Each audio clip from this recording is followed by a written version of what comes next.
I'm Alan, 52M, and I've been married to my wife Carla, 50F, for 28 years. We have 2 children, our son Jack, 24M, and our daughter Betty, 21F. Our family has always been close-knit, but recent events have put a strain on our relationships that I never thought possible. Carla and I met in college. We were both studying business, and we hit it off immediately. After graduation, we got married and started our careers. We always knew we wanted children, but we decided to wait until we were financially stable. Jack came along 5 years into our marriage, and Betty followed 3 years later. From the beginning, Jack was a bright and curious child. He was always asking questions, taking things apart to see how they worked, and putting them back together. By the time he was in elementary school, he was already showing a keen interest in computers and technology. Carla and I did our best to nurture this interest, buying him books on coding and even enrolling him in summer camps focused on computer science. As Jack grew older, his passion for technology only intensified. In high school, he was president of the computer club and even developed a simple app that helped students organize their homework assignments. We were so proud of him and his accomplishments. When it came time for college applications, Jack had his heart set on attending a prestigious university known for its computer science program. We were thrilled when he was accepted with a partial scholarship. It was a dream come true for all of us. Jack's first year at university was everything we hoped it would be. He excelled in his classes, made new friends, and even started working on a promising side project with some classmates. We looked forward to his calls home, filled with excitement about what he was learning and the opportunities ahead of him. It was during his sophomore year that things began to change. Jack met Megan, 23F, at a campus party. When he first told us about her, we were happy for him. Jack had always been a bit shy around girls, and we were glad he had found someone he connected with. The first time we met Megan was during Parents' Weekend that fall. She seemed nice enough, if a bit reserved. She was an art major, which surprised us given Jack's usual social circle of computer science and engineering students. But we figured opposites attract, and we were just happy to see Jack so content. However, as the months went by, we started noticing subtle changes in Jack's behavior and attitude. His calls home became less frequent and shorter.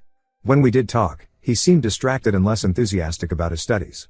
We tried to chalk it up to the natural process of growing up and becoming more independent, but something felt off. It was during Jack's winter break that we really started to worry. He spent most of his time at home texting Megan or talking to her on the phone.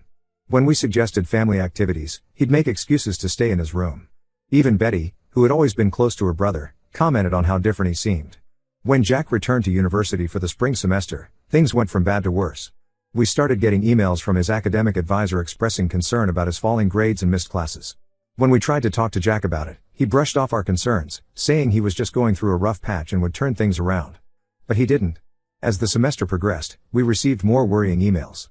Jack was skipping important project meetings, turning in assignments late, and his grades were plummeting. We tried calling him more frequently, but he rarely picked up. When he did, he was defensive and evasive. It all came to a head during Jack's junior year. We received a call from the university informing us that Jack was on academic probation. If he didn't improve his grades significantly, he was at risk of losing his scholarship and possibly being asked to leave the program. Desperate to understand what was going on, Carla and I decided to make a surprise visit to Jack's campus. When we arrived at his dorm, his roommate told us he hadn't seen Jack in days. Apparently, he had been spending most of his time at Megan's off-campus apartment. We found the apartment and knocked on the door. When Jack opened it, we barely recognized him. He looked thin and tired, with dark circles under his eyes. The apartment was a mess, with empty takeout containers and dirty clothes strewn everywhere.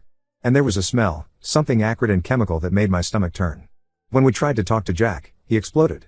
He accused us of not understanding him, of trying to control his life. He said we had never supported his relationship with Megan, that we were too focused on his grades and not on his happiness. In the middle of his tirade, Megan emerged from the bedroom, looking just as disheveled as Jack. That's when I noticed the track marks on her arms. I tried to stay calm, to reason with Jack. I told him we were worried about him, that we just wanted to help. But he wouldn't listen. He packed a bag, saying he was done with school and done with us. He and Megan left, and we had no idea where they were going. Carla was inconsolable.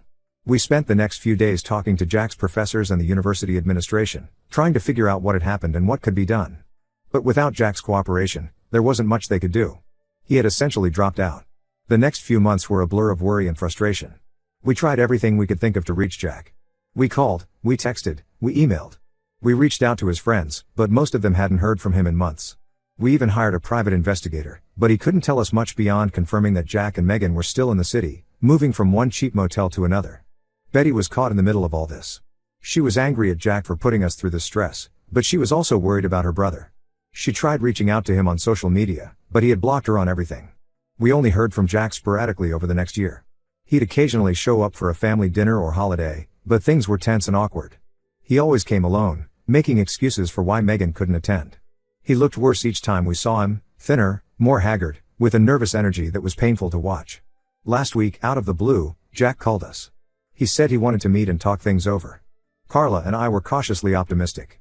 We agreed to meet at a local cafe, hoping that maybe, finally, Jack was ready to accept our help. When we arrived at the cafe, we were shocked by Jack's appearance. He looked even worse than the last time we'd seen him. His clothes were dirty and hung loosely on his thin frame. His eyes were bloodshot, darting around nervously. He told us that he and Megan were engaged and planning to get married in a few months. Before we could even process this news, he dropped the real reason for the meeting. They needed money. A lot of money. For the wedding and to start their life together, he said. I was stunned. After everything that had happened, after all the pain and worry we'd been through, Jack's first real conversation with us in months was about money. I asked him how much they needed, dreading the answer. $30,000, he said, not meeting our eyes. Without thinking, I said no. Jack's face crumpled, and he stormed out of the cafe without another word. Carla called after him, but he didn't look back. Now, Carla is furious with me. She says I've driven Jack away for good this time, that I should have given him the money to keep him close, to have a chance to help him. Betty is caught in the crossfire, trying to mediate between all of us while dealing with her own pain and confusion. I feel like I'm losing my son, and I don't know what to do. The bright, curious boy who used to light up talking about computers and coding is gone, replaced by this angry, desperate stranger. Was I wrong to refuse? Should I have given him the money to keep the peace? I'm torn between my love for my son and my fear that I'm enabling destructive behavior. I keep replaying everything in my mind, wondering where we went wrong. Did we push him too hard? Did we not push hard enough? How did we not see this coming? And most importantly, how do we get our son back? Any advice would be appreciated. I feel like I'm drowning, and I don't know how to save my family. Update 1, it's been a few weeks since my last post, and a lot has happened. First, I want to thank everyone for their advice and support. It's been a difficult time for our family, but your comments have helped me gain some perspective on our situation. After the incident at the cafe, Carla and I had a long, emotional talk. We've been married for nearly 3 decades, but this is the biggest challenge we've ever faced as a couple. We realized that we needed more information before making any decisions about how to proceed with Jack.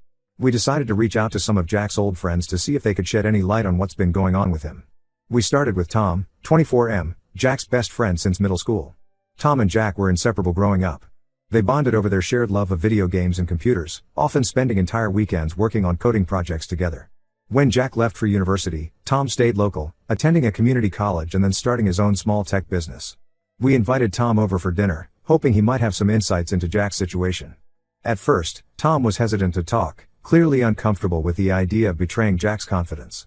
But as we shared our concerns and the details of our recent encounter with Jack, Tom's resolve seemed to crumble. What Tom told us was deeply concerning.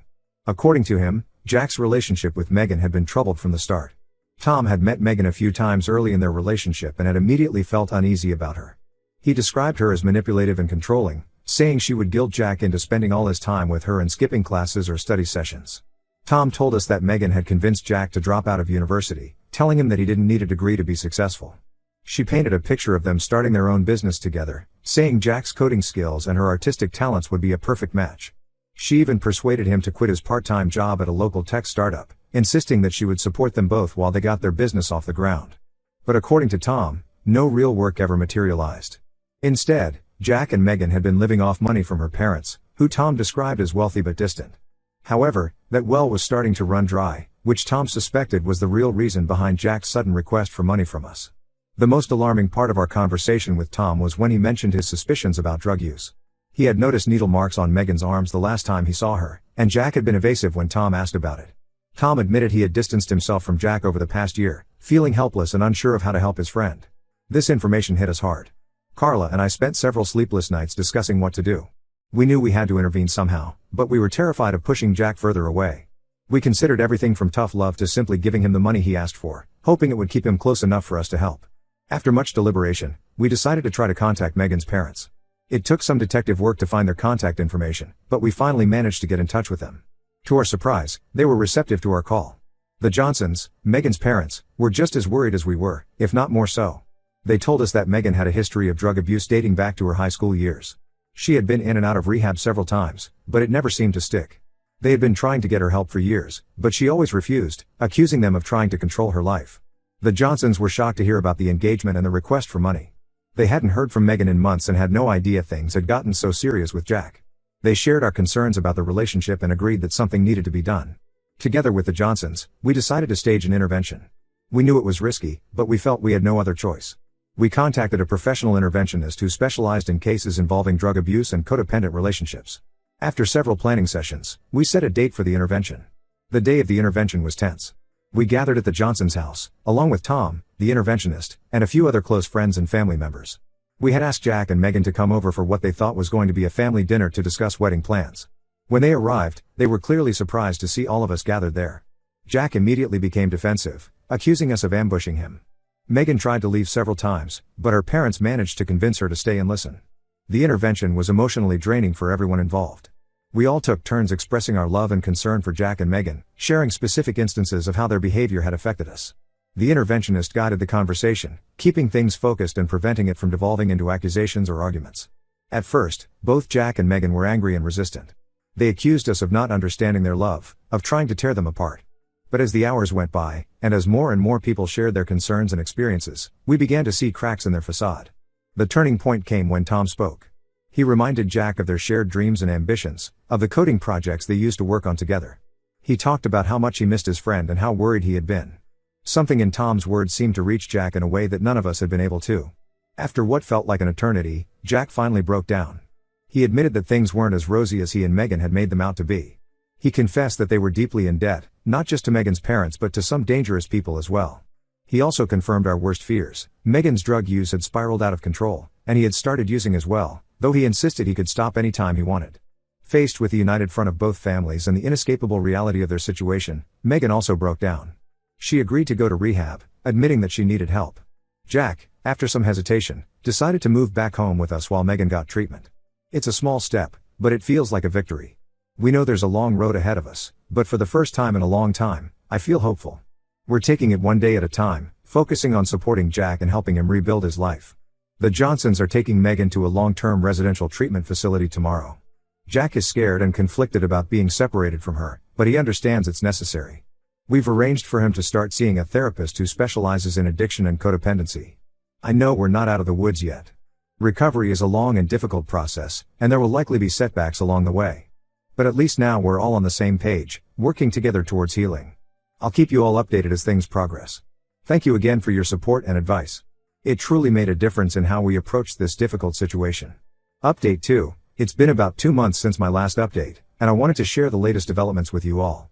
These past weeks have been a roller coaster of emotions for our family, but we're slowly finding our footing. After the intervention, Megan went into a 60-day inpatient rehab program. The Johnsons have been keeping us updated on her progress. They say she's doing well, but it's still early days. Jack moved back home with us and has been attending therapy sessions 3 times a week to work through his own issues. It hasn't been easy, but we're seeing progress. The first few weeks were the hardest. Jack went through withdrawal, which was painful to watch. There were nights when Carla and I took turns sitting with him, holding his hand as he shook and sweated. It brought back memories of when he was a little boy, sick with the flu, and we'd stay up all night to comfort him. But this was so much worse because we knew it was more than just a physical illness he was fighting. As Jack's body cleared of the drugs, he started opening up more about his experiences with Megan. He told us how she would manipulate him, playing on his insecurities and isolating him from everyone who cared about him. She convinced him that we didn't really love him, that we only cared about his achievements and not about him as a person. She told him that she was the only one who truly understood and accepted him. It was heartbreaking to hear how much Jack had been struggling. There were times when he wanted to reach out to us but felt too ashamed or scared. He admitted that the request for money was Megan's idea. She wanted to use it to buy drugs and pay off some dangerous people she owed money to. Jack said he knew it was wrong, but he felt trapped and didn't know how else to get out of the situation.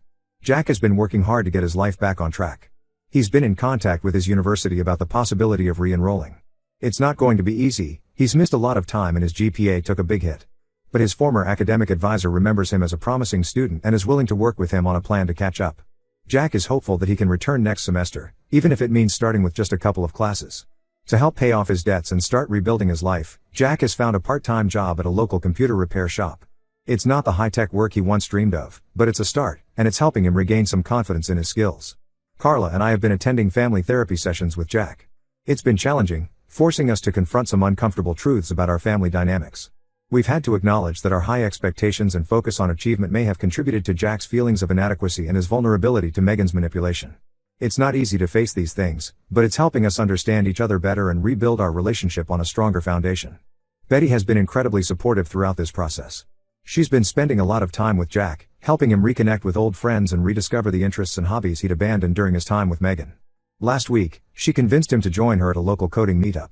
Jack was nervous about going, but he came back energized and excited, talking about new programming languages and projects in a way we hadn't heard in years. As for Megan, we've had limited contact with her. Her parents keep us updated on her progress in rehab. They say she's doing well, participating in group therapy and working on addressing the underlying issues that led to her drug use. Jack has been struggling with his feelings for her. He knows their relationship was toxic, but he still cares for her and worries about her recovery. We've made it clear to Jack that while we support his recovery, we cannot support a relationship with Megan, at least not until she's made significant progress in her own recovery and they've both had time to work on themselves independently. Jack seems to understand this, though I can tell it's difficult for him. There was a tense moment last week when Megan tried to contact Jack from rehab. She left a voicemail begging him to wait for her and promising things would be different when she got out. Jack was upset and confused after hearing the message. He spent hours talking it through with his therapist and with us. In the end, he decided not to respond, recognizing that he needed to focus on his own recovery right now. We're taking things day by day. There are good days and bad days, but overall, we're moving in the right direction. Jack is slowly becoming more like his old self, laughing more, talking about his interests, and making plans for the future. Yesterday, he spent hours tinkering with an old computer, trying to upgrade it. It reminded me so much of when he was younger, and it gave me hope that the son we knew is still in there, finding his way back to us.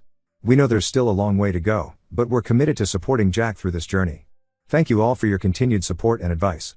It means more than you know.